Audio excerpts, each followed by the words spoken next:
La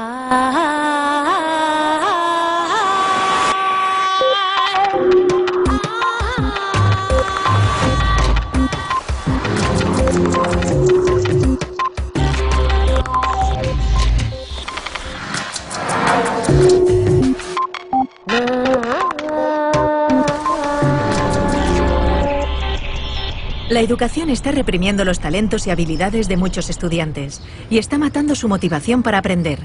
Ken Robinson. En los últimos 50 años, las esferas económica, cultural y personal han dado un vuelco en el mundo entero. Y sin embargo, los sistemas educativos no han movido un ápice sus programas y sus objetivos. ¿Por qué se aburren los niños y niñas en el colegio? ¿Por qué llegan al mundo adulto sin tener idea de sus propios talentos y capacidades? El líder en educación y creatividad, Ken Robinson, llama hoy en redes a demoler una educación nacida para y por las sociedades industriales. La sociedad de la información actual necesita jóvenes creativos y motivados.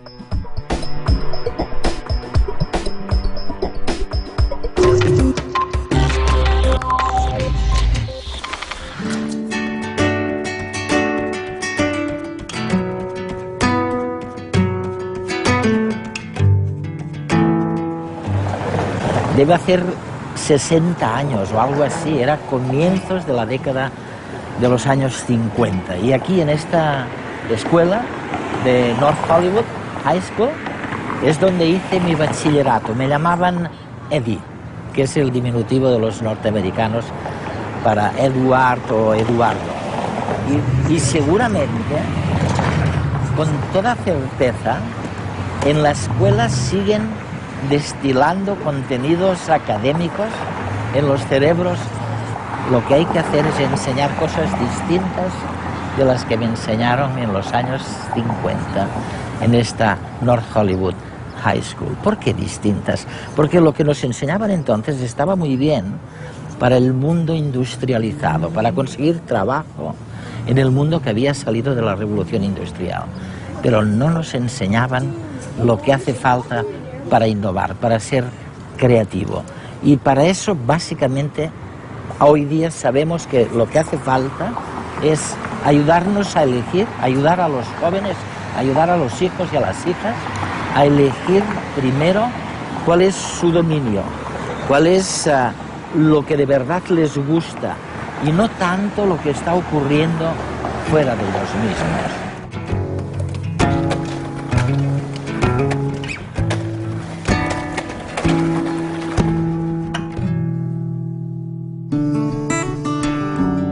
Mark Prensky, escritor y consultor, especialista en aprendizaje, resumió en redes hace unas semanas las capacidades escondidas de los niños. El deber de las escuelas, en mi opinión, es motivar a los chicos. Este es el motivo por el que no van a dejar de existir los profesores. Su trabajo es darles luz. ¿Tienen nuestros hijos trastorno por déficit de atención? Esto es lo que muchos creen. Les damos Ritalin y otros fármacos. Esto es lo que dicen nuestros hijos. Yo no tengo déficit de atención, simplemente no estaba escuchando. ¿Cómo encendemos las luces para estos chicos? Yo creo que la mejor forma es con aquello que les apasiona. Y creo que así toda esa mala prensa en torno a nuestros chicos la vamos a ver con otros ojos. Voy a darles una metáfora nueva. Digamos que nuestros chicos son cohetes espaciales. ¿Qué quiere decir? Pues que van rápido, que se lanzan de cabeza a lugares desconocidos, que son muy volátiles, que son difíciles de controlar con precisión como los cohetes de verdad. Necesitan ser programados adecuadamente, necesitan combustible adecuado y buenos pilotos, y quizás requieran algunas correcciones a medio camino como los cohetes de verdad. Pero tienen un retorno potencial enorme. Todos los chicos lo tienen, y es lo que tenemos que descubrir. El educador y asesor Richard Gerber también alertaba del desarrollo social de los niños de hoy.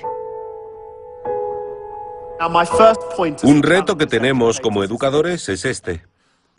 Nuestros hijos vuelven a casa tras la escuela cada día y aprenden más por sí mismos y de sus amigos en las redes sociales que en el aula, ¿o no?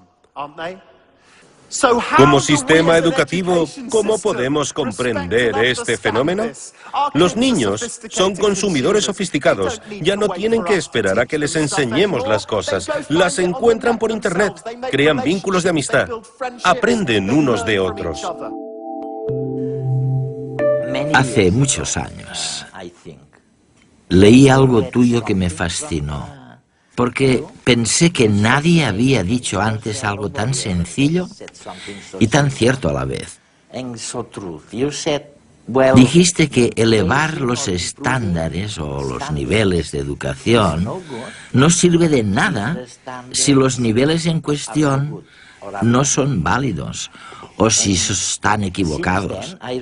Y desde entonces he intentado leer todo lo que has escrito, como Out of Our Minds, por ejemplo.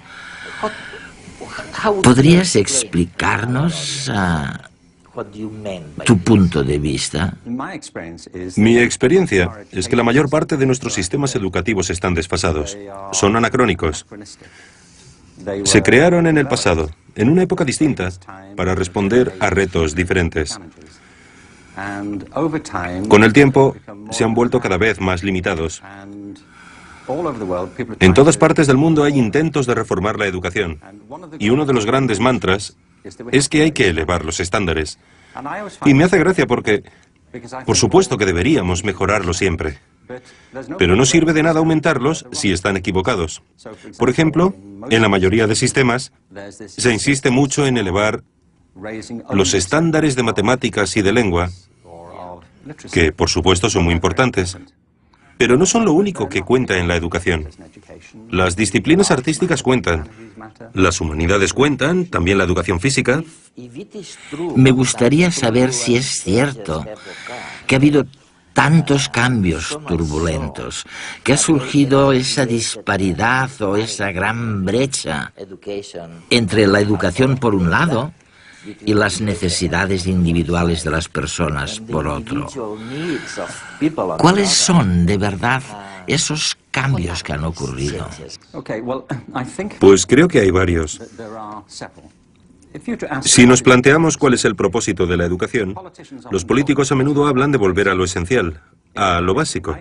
Y creo que hay que hacerlo, pero primero tenemos que ponernos de acuerdo sobre qué es lo esencial. En mi opinión, la educación, desde la guardería hasta la formación de adultos, tiene en líneas generales 3 objetivos. O por lo menos debería tenerlos. Uno de ellos es económico. Es innegable que una de las grandes expectativas que tenemos sobre la educación es que si alguien tiene estudios, estará en mejor posición para conseguir un trabajo, y la economía se beneficiará. Por eso invertimos tanto dinero en la educación. Y ahora no es así. El problema es que las economías del mundo han cambiado diametralmente en los últimos 50 años. El mundo cada vez está más dominado por los sistemas de información. Estamos inmersos en una economía de servicios y la industria se ha trasladado fuera de Europa.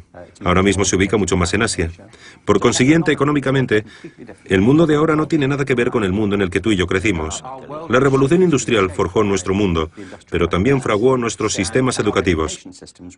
Tenemos un sistema de educación industrial. Es un modelo de la educación basado en la producción. El segundo gran reto educativo es de índole cultural. Una de las cosas que esperamos de la educación es que ayude a las personas a comprender el mundo que les rodea y a desarrollar un sentimiento de identidad cultural, una idea sobre su lugar en el mundo. Sí. Si analizamos los sistemas educativos de todos los países, en España no hay duda de que esa expectativa está presente en el sistema de enseñanza. Se pretende ayudar a los alumnos a conocer mejor la cultura española, y lo mismo sucede en el resto del mundo. Es una gran expectativa de la educación. El problema es que el mundo también se ha transformado culturalmente en los últimos 50 años. No tiene nada que ver con el mundo en el que crecimos. Cada vez es más interdependiente, más complejo y también más peligroso culturalmente en algunos aspectos, más intolerante en ciertas cosas. El tercer gran objetivo de la educación es personal. Lo saben los que tienen hijos, pero también cualquiera que esté vivo. Una de las cosas que esperamos de la educación es que nos ayude a convertirnos en la mejor versión de nosotros mismos, que nos ayude a descubrir nuestros talentos, nuestras destrezas. Y creo que la educación ha fracasado estrepitosamente en ese sentido, puesto que muchos acaban sus estudios sin descubrir lo que se les da bien, sin averiguar jamás sus talentos. Muchos pasan por la escuela y llegan a la conclusión de que carecen de cualquier talento. Y esto sucede porque en el fondo tenemos una visión de las aptitudes muy limitada. También ha habido cambios en ese sentido. Vemos pues que hay cambios en nuestra noción de inteligencia, pero también en la cultura, que ha cambiado y se ha complicado, por no hablar de hasta qué punto se ha revolucionado económicamente el mundo. Tenemos pues tres grandes cambios que probablemente explican esta ansiedad que surge de la disparidad entre el mundo educativo y las necesidades económicas, culturales e individuales.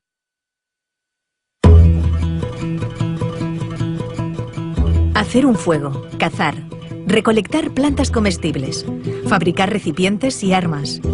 Nuestros antepasados aprendían unos de otros las actividades de la vida cotidiana. Los conocimientos se adquirían a través del contacto con los demás y la repetición. Hasta que miles de años después se inventó la escritura, la primera gran revolución en el aprendizaje. Entonces, los textos comenzaron a vehicular buena parte del conocimiento. También cambiaron, claro, las cosas que aprendía la gente. Nacieron las primeras escuelas.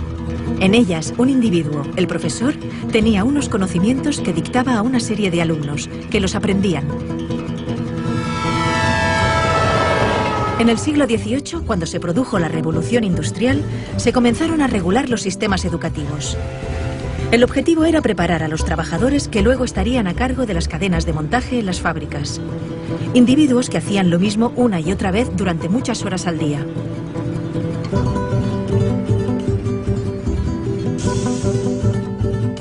La escuela que se inventaron seguía ese patrón. Todos los niños repetían y repetían de memoria determinados conocimientos. Un proceso estandarizado y lineal, en el que les enseñaban aquellas materias que se consideraban útiles para la recién nacida economía industrial.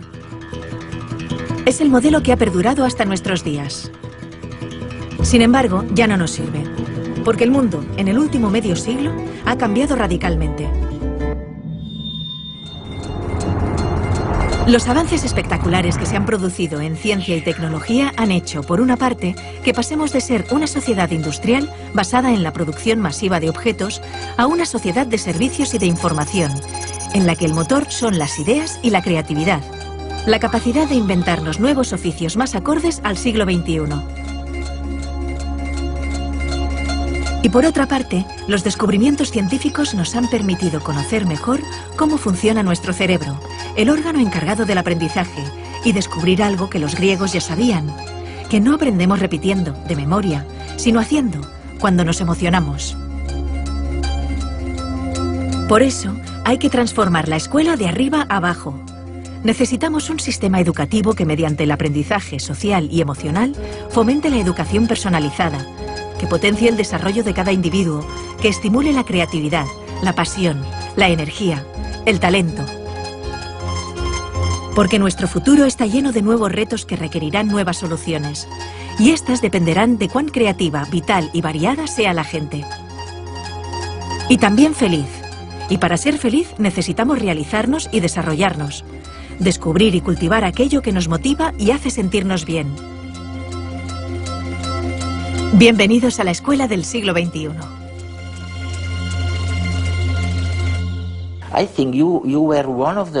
Creo que fuiste uno de los primeros del sector educativo en hablar de la desafortunada división entre ciencias y la cultura o las artes. Y es curioso, porque nosotros, cuando preparamos programas científicos, a menudo tenemos que enfrentarnos a un dilema.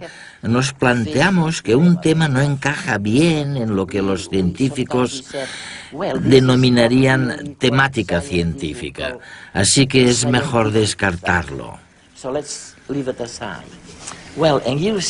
Pero tú afirmas que como resultado de esta escisión entre la ciencia y las disciplinas artísticas, hemos ignorado un campo fantástico, el de la creatividad. ¿A qué te refieres exactamente? Pensemos de nuevo en la educación. La mayoría de países no instauraron un sistema de educación pública obligatoria hasta mediados del siglo XIX. Se trata de ideas bastante nuevas. Dos factores influyeron mucho en la educación. El primero fue la economía industrial, que provocó una cultura organizativa de la educación extremadamente lineal, centrada en los estándares y la conformidad. Y el otro gran factor de influencia, en mi opinión, fue la cultura intelectual de la Ilustración, que desencadenó en la cultura académica de la educación. Una de las características de la enseñanza es que hay una jerarquía de asignaturas en las escuelas. En la mayoría de sistemas tenemos arriba de todo de la jerarquía la lengua, las matemáticas y las ciencias. Un poquito más abajo están las humanidades, como la geografía y los estudios sociales, o la filosofía, cuando se enseña. Y debajo de todo están las disciplinas artísticas. Hay poquísimos sistemas educativos, no conozco ninguno de hecho, que enseñen danza con el mismo rigor y sofisticación con el que se enseñan matemáticas. ¿Por qué hay esta jerarquía? Muchos te dirán, es evidente, tiene que haber una jerarquía. ¿Pero por qué? Creo que hay dos motivos. El primero de los cuales es económico. Se cree que las materias que están más arriba en la jerarquía son más relevantes para el mundo laboral. Para encontrar trabajo. Sí. Y te encuentras con afirmaciones como, no te dediques al arte, jamás serás un artista ni te ganarás la vida con el arte. No hagas música, es muy difícil salir adelante como músico. Así que un argumento es claramente económico. Pero lo interesante es que nadie te dice, no te centres en las matemáticas, nunca serás matemático, ni tampoco, olvídate de la química, jamás serás químico. Esto se debe a que en nuestra cultura intelectual existe una asociación entre las ciencias y cierto tipo de conocimiento objetivo. Se cree que al trabajar con las ciencias, se trabaja con hechos y certeza, que son las cosas que marcan diferencias en el mundo, mientras que las disciplinas artísticas se asocian con los sentimientos y la expresión personal, por lo que están muy bien para entretenerse, pero no son importantes para la economía. La Ilustración y la Revolución Científica crearon un modelo de inteligencia y conocimiento que ha imperado en nuestra cultura. Desde entonces, el arte se ha asociado con la corriente del romanticismo del siglo XIX, con la expresión de sentimientos. Y creo que es un problema enorme, porque esto ha disociado el intelecto de la emoción. Y hemos pasado a considerar ambas cosas como separadas, en detrimento tanto de las artes como de las ciencias. La creatividad ha pasado a asociarse con lo artístico y no con lo científico, porque se cree que la creatividad tiene que ver con la expresión individual de las ideas. Yo propongo, entre otras cosas, retomar una concepción de la creatividad que nos devuelva la relación entre las disciplinas artísticas y científicas, puesto que ambas salen perjudicadas de la separación. Mientras hablabas, pensaba en el patrón que sirvió para establecer que alguien estaba en la parte adecuada del conocimiento, lo que llamamos el cociente intelectual. ¿Por qué demonios hemos creído durante tanto tiempo que la medición del coeficiente intelectual era importante para la vida económica? ¿Por qué? El cociente intelectual fue una de las nociones que surgió del crecimiento de la psicología y la sociología, de los intentos de aplicar las mismas características de las ciencias físicas a las personas. Lo importante es que había dos fuerzas. Por un lado, un verdadero espíritu de investigación, para ver si podíamos medir la inteligencia igual que medimos el movimiento de las mareas, pero también coincidió con el crecimiento de la educación pública, que requería una manera eficaz, rápida y objetiva de caracterizar a las personas para poder educarlas. Se necesitaba saber, en cierto modo, si tenían una inteligencia normal, inferior a la media o extraordinaria. Alfred Binet, cuando creó el primer test de inteligencia en París, estaba interesado en los niños con necesidades educativas especiales. Para descubrir cuáles eran sus necesidades, necesitaba tener una idea de cuál era la capacidad media. Este era el objetivo inicial. No obstante, los test de inteligencia se volvieron fundamentales para la categorización de alumnos en las escuelas públicas, pero también para la selección en el ejército. Se han convertido en un mito, me parece. Han pasado a formar parte de nuestro léxico cultural como si fueran objetivos. Una de las organizaciones más importantes que hay es Mensa, la organización de personas con cocientes intelectuales altos. Y me parece estupendo, no voy a criticar a Mensa, pero me planteo si esto es así realmente. En realidad, el test de inteligencia solamente mide la capacidad de hacer test de inteligencia. Hay personas a las que estos test se les dan muy bien. Si queremos saber lo inteligente que es alguien, por lo menos deberíamos aceptar que la inteligencia entraña mucho más de lo que se puede medir en un test de inteligencia. ¿No deberíamos incluir también otras preguntas? Como por ejemplo, ¿sabes componer una sinfonía? ¿Sabes interpretarla? ¿Gestionar un negocio de éxito? ¿Sabes bailar? ¿Sabes escribir una poesía que conmueva a los lectores y les haga llorar? ¿Tienes empatía? La empatía, sí. Si el ser humano solamente tuviera las habilidades que se miden en los test de inteligencia, la mayor parte de la cultura humana jamás habría existido. Yo no querría vivir en un mundo así. ¿Tú sí? No. Tenemos una visión de la inteligencia muy reduccionista.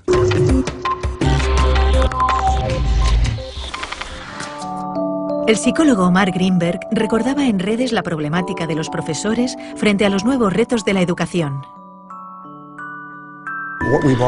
Hasta ahora lo que hacíamos con los profesores era presionarlos, muchas veces, para que se centraran únicamente en lo académico, solamente en la lectura, las matemáticas y las ciencias. Y en eso se han convertido, en profesores de lectura, de matemáticas y de ciencias. Pero la mayoría de profesores eligieron la profesión porque querían llevarse bien con los niños. Les gustan los niños y quieren pasar tiempo con ellos, educarlos, prepararlos para la vida. Y conforme se lo vamos permitiendo y les brindamos más habilidades para hacerlo, descubren que disfrutan mucho más enseñando.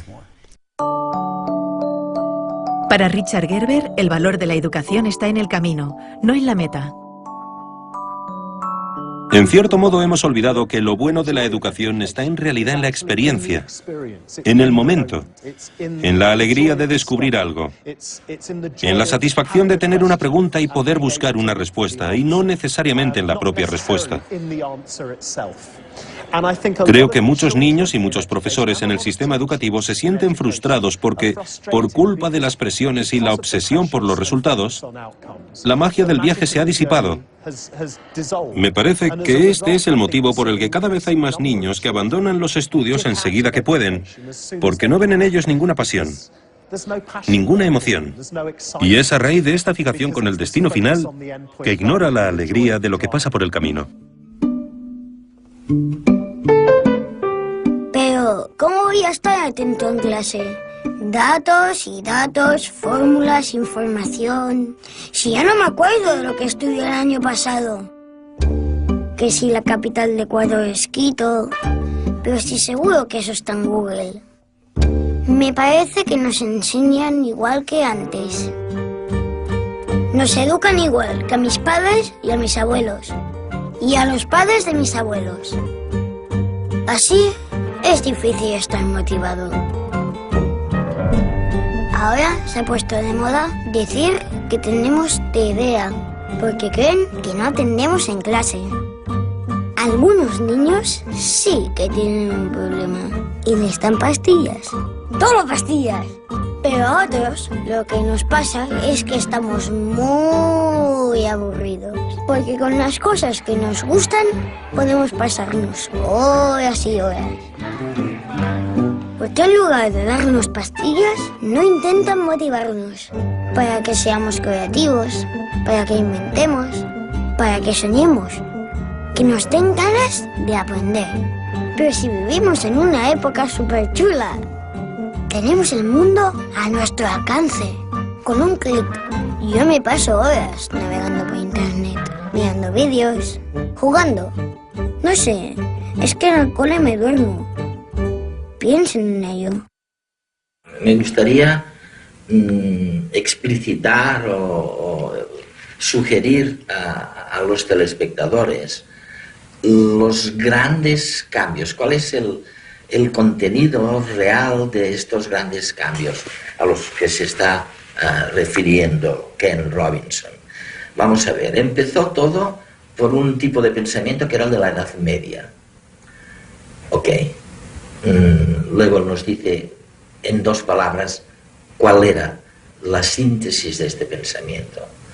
Después viene el Renacimiento, que es totalmente o muy distinto. Después viene el pensamiento de la Revolución Industrial, lo que llamamos la Ilustración. Después viene otro tipo de pensar distinto, que es el romanticismo. Y por último, en estos momentos, ¿dónde nos encontramos? ¿En pocas palabras? En pocas palabras, toda la historia. Bien, procuraré ser breve. Toda la historia moderna de Europa, en unas pocas frases. En cualquier caso, la corriente mayoritaria en la Edad Media es que, por lo general, todo el mundo estaba muy dominado por las ideas de la Iglesia. Y había una jerarquía social y económica muy marcada entre la aristocracia y la población rural. En general, era un estilo de vida muy rural, especialmente en toda Europa. En el Renacimiento, el desencadenante fue el redescubrimiento de los textos clásicos, de los pensadores y filósofos griegos y romanos. Esto condujo a un renovado interés por la vida intelectual y la belleza, y a nuevas maneras de reconsiderar nuestro lugar en el mundo. Se produjeron varios cambios importantísimos, por ejemplo, el trabajo de Copérnico y Galileo, que plantearon la posibilidad de que tal vez la Tierra no fuera el centro del universo de Dios, y eso supuso una especie de terremoto ideológico, con enormes cambios en la manera de ver las cosas de la gente. Lo más importante es que la inmensa mayoría de gente ya no tenía que depender de los argumentos y la autoridad de una minoría culta del clero, porque la invención de la imprenta generalizó el acceso a las ideas. La gente podía leer por sí misma las ideas y distribuirlas. Ha habido varios ejemplos de tecnologías absolutamente revolucionarias, como la imprenta. La televisión también fue una de ellas, y creo que la cultura digital de ahora también lo es. Pero supongo que si hubiera que definir el gran cambio en unas pocas palabras, diría que la conciencia humana ha ido expandiéndose más y más hacia afuera. Hemos dejado de mirarnos el ombligo para intentar ser más objetivos sobre nuestro lugar en el mundo y el orden de las cosas, a medida que pasábamos de la Edad Media al Renacimiento y a la Ilustración. En líneas generales, dejamos de considerarnos el centro de la creación de Dios para vernos como parte de un cosmos mucho mayor. Ahora mismo, nuestra generación, y con esto no me refiero a ti y a mí, sino a toda la generación de personas que habitan en la Tierra ahora, a todos los que convivimos en el planeta, tenemos que enfrentarnos a retos que carecen de precedentes en toda la historia de la humanidad. Uno de los motivos por los que defiendo con tanta pasión que hay que modificar la educación y replantearse la creatividad es porque me parece que, a no ser que cambiemos nuestra manera de pensar en nosotros mismos, no estaremos a la altura de los desafíos a los que nos enfrentamos ahora. Y si no hacemos frente a los retos, las consecuencias podrían ser desastrosas.